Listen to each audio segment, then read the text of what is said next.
Oh, I see. Well, I've got to be on it. I can just direct it.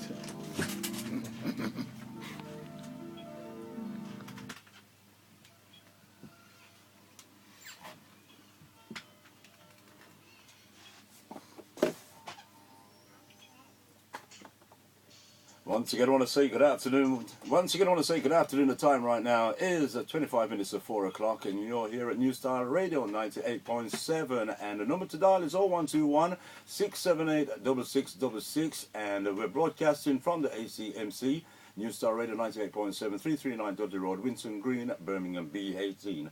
And as I was saying earlier on in the show, as the early warm of the show, I was talking about the switchover.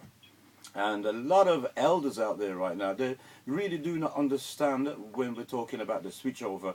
As I was talking to my godfather today, I says, you know what, I've got to do an interview this afternoon. And he said, what for? I says, for the switchover. I says, all your TVs, you're going to have to throw them away. And he really looked at me as if I was stupid. I was saying, anyway, I'll give you the information when I come home. So I want to say good afternoon. We've got a special guest in the studio this afternoon. Good afternoon. Hello, Wayne. Hi, and your name is? I'm Ed Jezard. I'm from the Switchover Help Scheme. The Switchover Help Scheme. And when we're talking about the switchover, we're talking about the digital TV.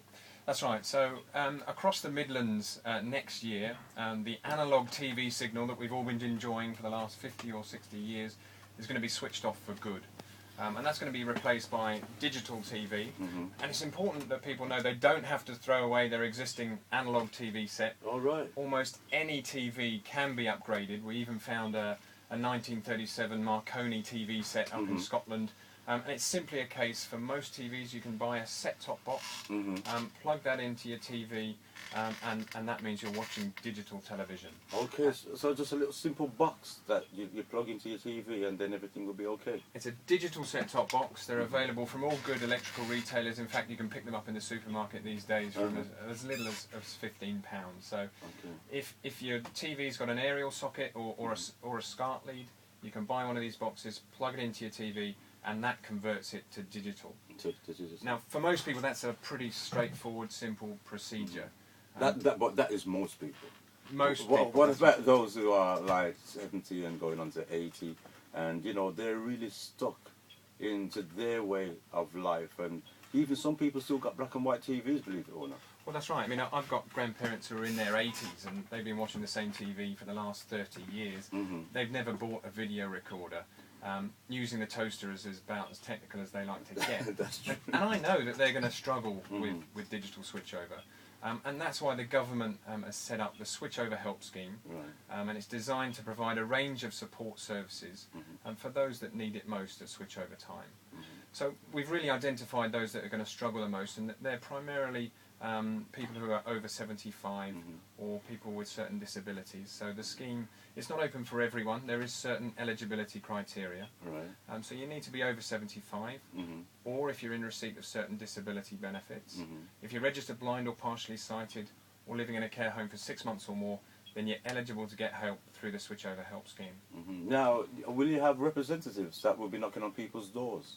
Well, this is the good thing about the scheme. Because it's a government-run scheme, we know who is eligible and who isn't. And we write to everyone individually 3 times.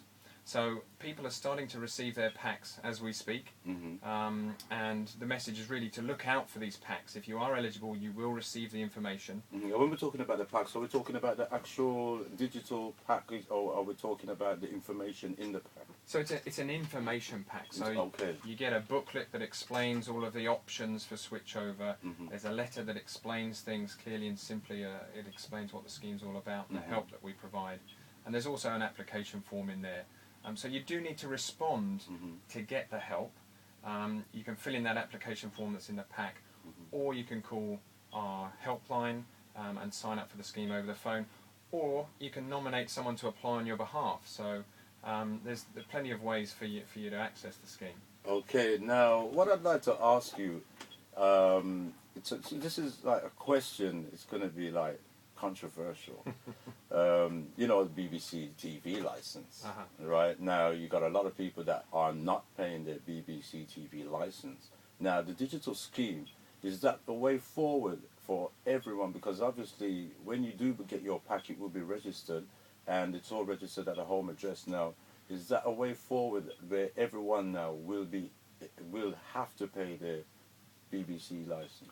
Well, it's a very good question actually, and one of the things that people need to have to gain access to the scheme is a television license. So we only write to people who have a television license. So those who haven't got a TV license, they're not going to receive an information pack? They actually will get a letter saying, we're not sure whether you've got a license or not. If you have a license, then you are able to get this help, so let us know if you want the help. So we do write to everyone, but if we don't have information that says they've got a license, we say, look, you need to have this license to get the help. So what happens if they haven't got a license? Well, unfortunately, if you don't pay your TV license, then you're not able to get help through the scheme. So that means they'll definitely won't have a digital components for their TV or whatsoever. Well, what it'll mean is that they won't be able to get the access to help from the help scheme. It does mean that they will have to find other means of upgrading their equipment to digital. And as I say, for most people, it is a simple process.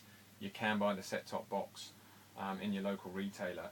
I mean, the thing about the help scheme is that we don't just provide equipment. Right. We provide a range of aftercare services, and this is where the value of the scheme really comes in, because our installers, we install equipment that's specifically designed for our eligible people's needs. So it's easy to use, robust equipment that has additional functionality. So the equipment that we install is good equipment. And our installers come in and they spend the time in their home to explain the equipment clearly and simply, and they don't leave that person's home until that person is entirely comfortable with how that equipment works.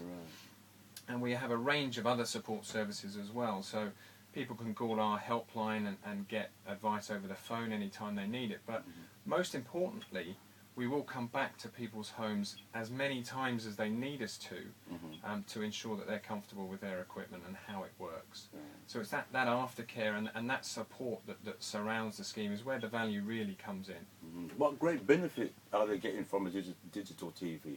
Well, the thing about digital, I mean, at the moment there's what we call a digital divide in this country. So some people can access digital channels at the moment and some can't. So switchover is all about making digital available for everyone.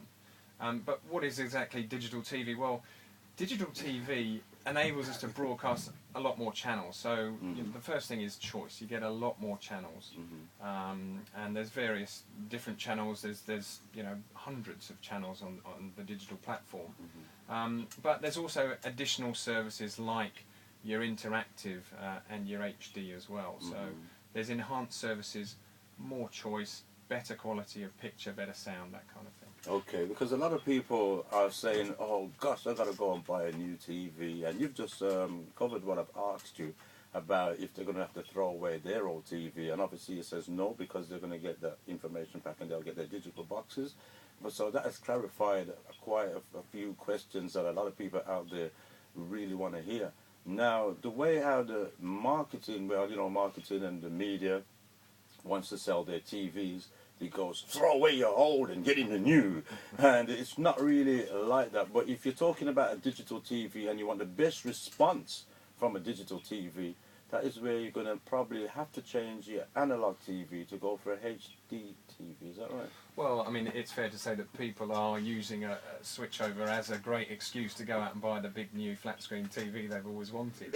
And that might not be a bad thing. But you're right. I mean, if you do want to get HD TV, for example, then you need an HD TV set. If you want to get HD, you need to have an HD set-top box. But I have to say that the digital set-top boxes that you plug into your analog TV, they're very good bits of kit, and you'll get a great picture, and you can continue watching digital TV on your existing TV. And we're very much encouraging people to do that, because obviously there's recycling and that kind of thing. So we really want people to use the existing equipment that they have, and as I say, it is the much cheaper option to go down and buy the set-top box from your local retailer and plug that into your existing TV.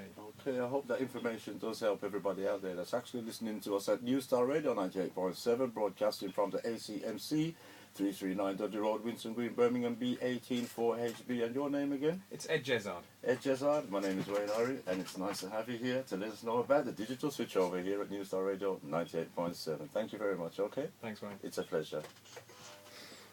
Great. That was very good.